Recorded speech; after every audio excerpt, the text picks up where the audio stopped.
मेरा नाम शेख शफी अहमद है।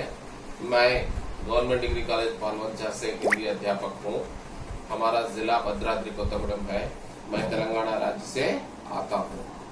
मैं आज डिग्री प्रथम वर्ष के प्रथम सेमेस्टर के बच्चों के लिए बाजार दर्शन पाठ को पढ़ाने जा रहा हूँ। बाजार दर्शन पाठ के कवि जैनेन्द्र कुमार जी हैं। बाजार दर्शन पाठ के कवि जैनेन्द्र कुमार जी हैं। जैनेन्द्र कुमार जी का जन्म उत्तर प्रदेश के अलीगढ़ जिले के कौड़ियागंज में जनवरी सन 1905 को हुआ। बाजार दर्शन, बाजार का मतलब मार्केट अंग्रेजी में, तेलुगु में अंगड़ी, अंग्रेजी में बाजार का मतलब मार्केट, तेलुगु में अंगड़ी। अंगड़ी का, बाजार का और मार्केट का ठाट भाट हमें जिस तरह से आकर्षित करता है, बाजार हमें जिस आवश्यक वस्तुओं, अनावश्यक वस्तुओं और अपने बड़प्पन के लिए खरीदने वाले वस्तुओं, जेब में पैसा रहने से खरीदने वाले वस्तुओं, इस तरह से अनेक रूपी इस कॉम्पिटिटिव जमाने में, इस कॉम्पिटिटिव जमाने में, इस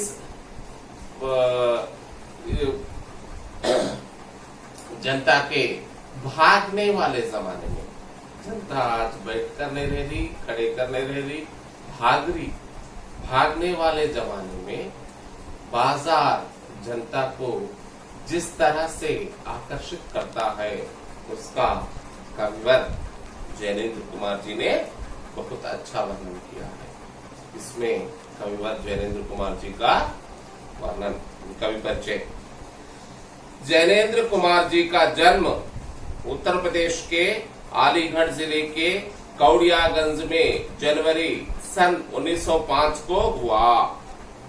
जैनेन्द्र कुमार जी का जन्म, कविवर जैनेन्द्र कुमार जी का जन्म उत्तर प्रदेश के अलीगढ़ जिले के कौड़ियागंज में जनवरी सन 1905 को हुआ।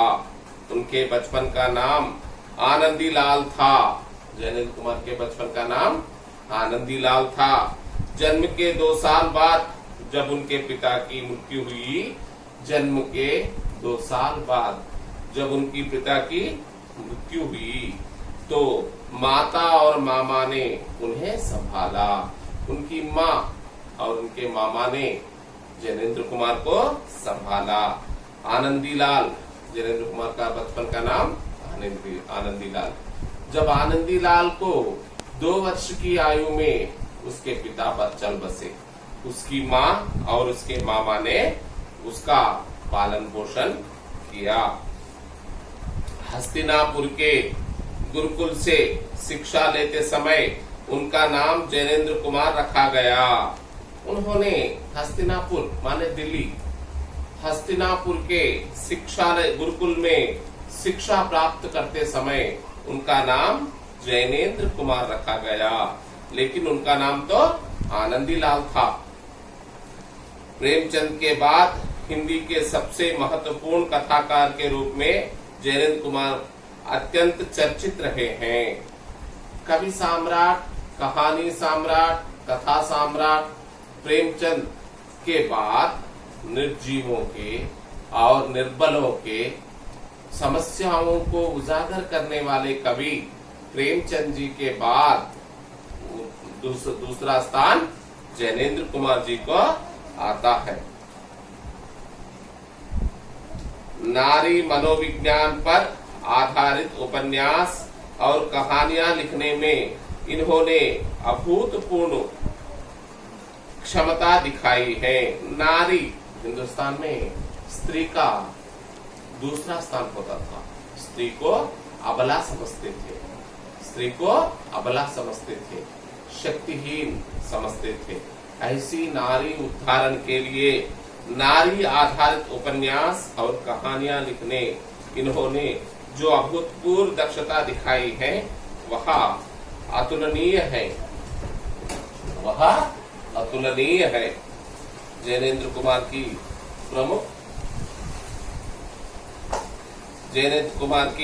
प्रमुख रचनाएं इस प्रकार हैं। परख त्याग पत्र, सुखदा जयवर्धन। परख त्याग जैनेन्द्र कुमार की प्रमुख रचनाएं। परख त्याग पत्र, सुखदा जयवर्धन, दशक, अनाम स्वामी आदि उपन्यास के साथ साथ नीलम देश की राजकुमारी, पाजेब, एक रात, दो चिड़िया, जय सिंधी, फांसी आदि कहानी संग्रह, समय और हम, जैनेन्द्र के विचार, पूर्वोदय, साहित्य का श्रेय और प्रेम मंथन, सोच विचार, प्रेम और परिवार, ये और वे, समय और हम आदि निबंध संकलन। इनमें अतिरिक्त अनेक कई संस्मरण और अनुवाद ग्रंथ भी है। ऐसे महान साहित्यकार का स्वर्गवास 24 दिसंबर सन 1988 को हुआ।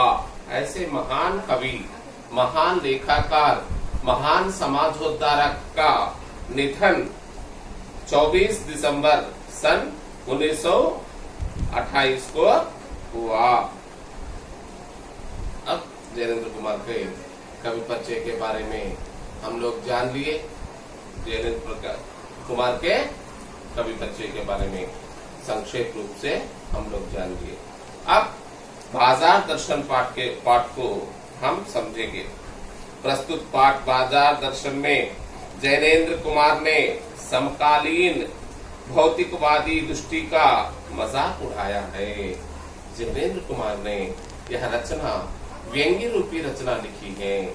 यह रचना व्यंग्य रूपी रचना लिखी है। समकालीन भौतिकवादी दृष्टि का मजाक उड़ाया है।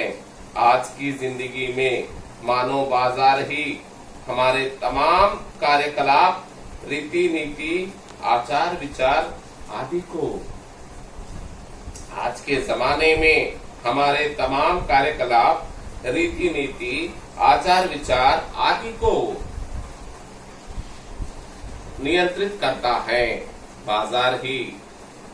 बाजार में ग्राहक धन की हानि होती है और माल बेचने वाले का लाभ होता है। बाजार ऐसा चमकता रहता है, बुलाते रहता है, आओ मेरे ओर आओ, मुझे खरीद कर ले जाओ, मेरे ओर आओ, मुझे खरीद कर ले जाओ। इससे बाजार में ग्राहक के धन की हानि होती है और माल बेचने वाले का लाभ होता है। इन लाभ के लिए ग्राहकों को आकर्षित कर वे उनके शोषण करते हैं। ग्राहकों को आकर्षित करने के लिए माल बेचने वाले अनेक किस्म के व्यापार लक्षणों को अपनाते हैं। अनेक किस्म से ग्राहकों को, अनेक किस्म से खरीदारों को अपनी ओर आकर्षित करते हैं। जो हो सका, जैसे हो सका, जिस समाज का लोग हो, जिस तरह का ज्ञान का लोग हो, जिस तरह का लिंग का लोग हो, जिस तरह की शौकीन लोग हो, उस तरह के आकर्षित ढंग अपनाकर माल बेचने वाले, माल खरीदने वाले को अपने ओर आकर्षित करके उसका जेब खाली करते हैं। माल बेचने वाले का जेब, माल खरीदने वाले का जेब, माल बेचने वाले खाली करते हैं। बाजार में वस्तुओं को ऐसा सजा कर रखते हैं कि यदि कोई भी ग्राहक उन वस्तुओं को देख के ही बहुत जल्दी ही लुभावित हो जाता है। बाजार में वस्तुओं को इस तरह से सजा सजा कर रखते हैं कि वह वस्तु देखते ही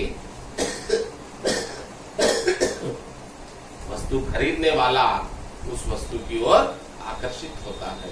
अच्छी वस्त्र, एक वस्त्रालय में, एक बड़े वस्त्रालय में अच्छी अच्छी गुड़ियों को अच्छी अच्छी साड़ियां बनकर रखते हैं। गुड़ियों का स्टाइल, तो साड़ियों का स्टाइल देखकर साड़ी खरीदने वाली महिलाएं साड़ी जल्दी से खरीद लेती हैं, जेवर पहना कर रखते हैं। जिस तरह से वो जेवर देखते ही जेवर खरीदने वाले महिलाएं उस ओर आकर्षित होती है। इस तरह से गाड़ियों के और जिस तरह से विज्ञापन समाज में फैलाते हैं, टीवी के जरिए, पेपर के माध्यम से, समाचार माध्यमों के माध्यम से, सोशल मीडिया से, जिस तरह से माल का व्यापार, विज्ञापन प्रजा तक, साधारण मानव तक पहुंचाते हैं, उस तरह से कि मानव उसको साथ ही साथ खरीदे, पैसा उसके पास रहे या खर्चा करके भी खरीदे। यह वस्तु मानव के लिए आवश्यक वस्तु नहीं, यह वस्तु मानव के लिए आवश्यक वस्तु नहीं, अनावश्यक होते हुए भी उसका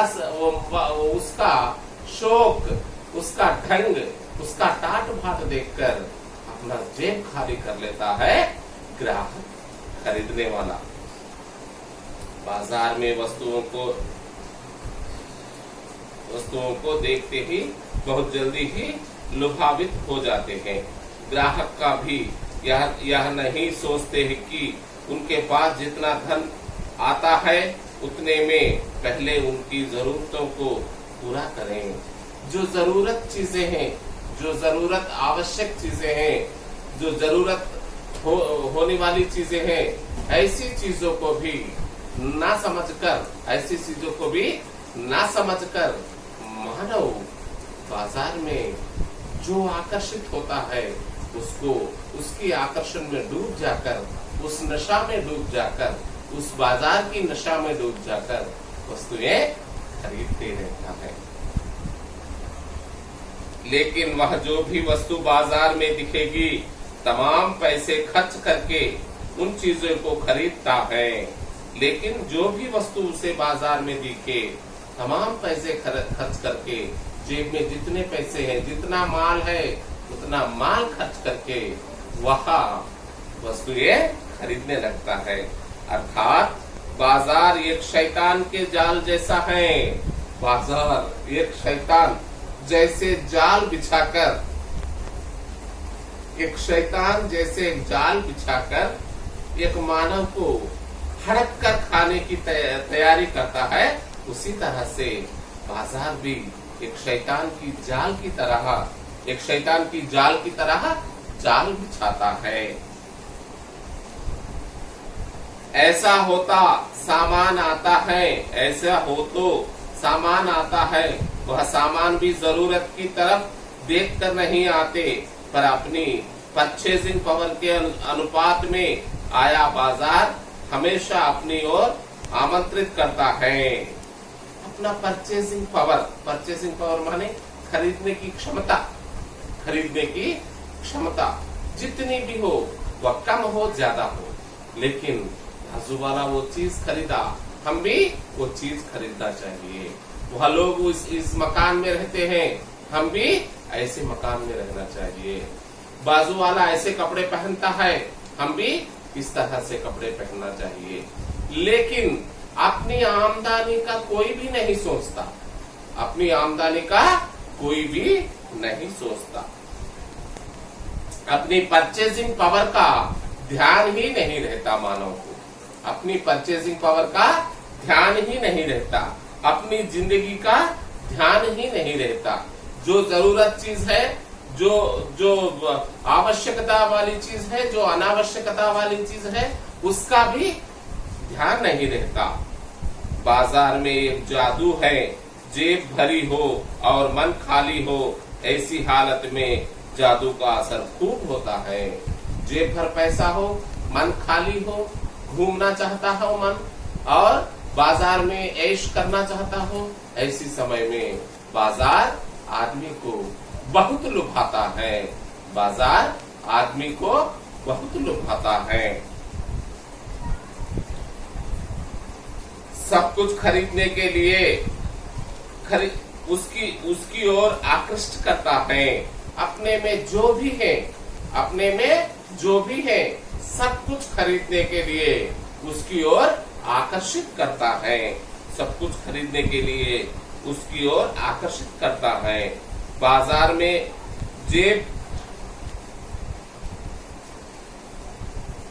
जेब खाली पर मन भरा न हो तो भी जादू चला जाएगा। सभी सामान जरूरी और आराम को बढ़ाने वाला मालूम होता है। बाजार जाते ही हर एक सामान जरूरी वाला, जरूरमंद और आराम बढ़ाने वाला नजर आता है, वो काम में आए या ना आए। सभी सामान जरूरी और आराम को बढ़ाने वाला मालूम होता है। इससे बचने का एक ही उपाय है, मन लक्ष्य से भरा हो तो बाजार भी विस्तृत ही रह जाएगा। अपना मन, मानव का मन जिस तरह से आंख जाती है, नजर जाती है, उस तरह से मानव नहीं जाने पर, अपने में निष्ठता रहने पर, अपने में बचाने का तरीका रहने पर, अपने में अपनी कमाई का ध्यान रहने पर, अपनी ओहदा का ध्यान रहने पर, अपने सामर्थ्य का ध्यान रहने पर मानव बाजार की ओर आकर्षित नहीं होता है। बाजार की ओर आकर्षित होता नहीं है। वे हर रोज 6 आने पैसे से ज्यादा चूरन नहीं बेचता। ये चूरन बेचने वाला भगत एक उदाहरण है। वे हर रोज 6 आने वाला पैसे ज्यादा चूरन नहीं बेचता। 4 आने पूरे हुए नहीं कि भरत की बाकी चूरन वालों को मुफ्त में बांट देता है। कभी ऐसा नहीं हुआ कि कोई उन्हें 25वां पैसा भी दे सके। एक बार लेखक को वे चूरन बेचने वाला बाजार में दिखाई पड़ा। वे खुली आंख दृष्टि और मग्न चौक बाजार में सबको अभिवादन करते हुए हंसते चले आ रहे थे। वे एक छोटी फांसारी की दुकान पर रुककर अपनी आवश्यक जीरा और काला नमक खरीदकर चले गए। अन्य सभी उनके लिए नकारात्मक है। उस भोले आदमी को अक्षर ज्ञान तक भी है या नहीं, पर उस पर बाजार के जादू का काम नहीं किया। उस भोले आदमी पर अक्षर का ज्ञान का काम भी है या नहीं, लेकिन उस भोले आदमी पर बाजार का ठाट फाट उसे आकर्षित नहीं कर सका। उस भोले आदमी को वह कुछ अपर जाति का तत्व है, वह कुछ ऊपर जाति का तत्व है, वह कुछ ऊपर जाति का तत्व है। बल्कि यदि उसी बल को सत्य बल मानकर बात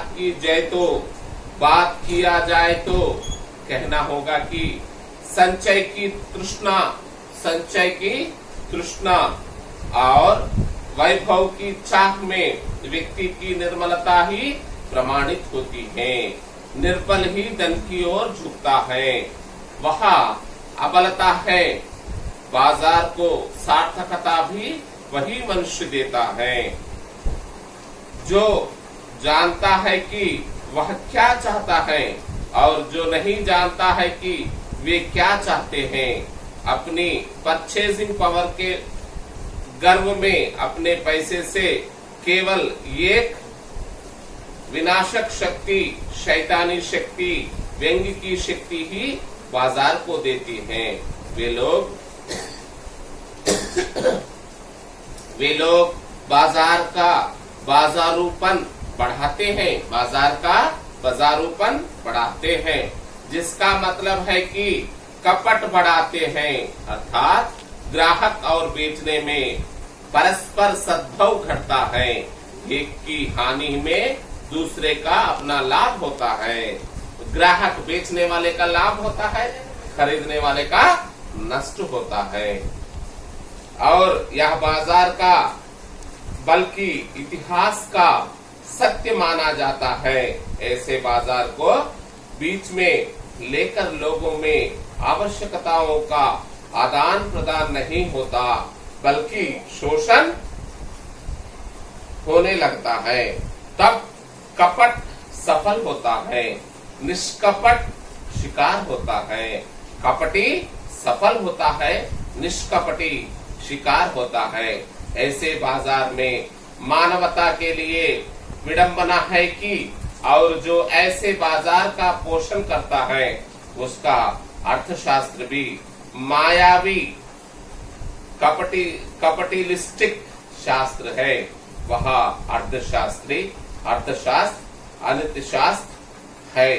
यह अनित्य शास्त्र पर भरोसा करने वाला मनुष्य ही धन और चेतन पर विजय पाता है। विशेषताएं। Thank you.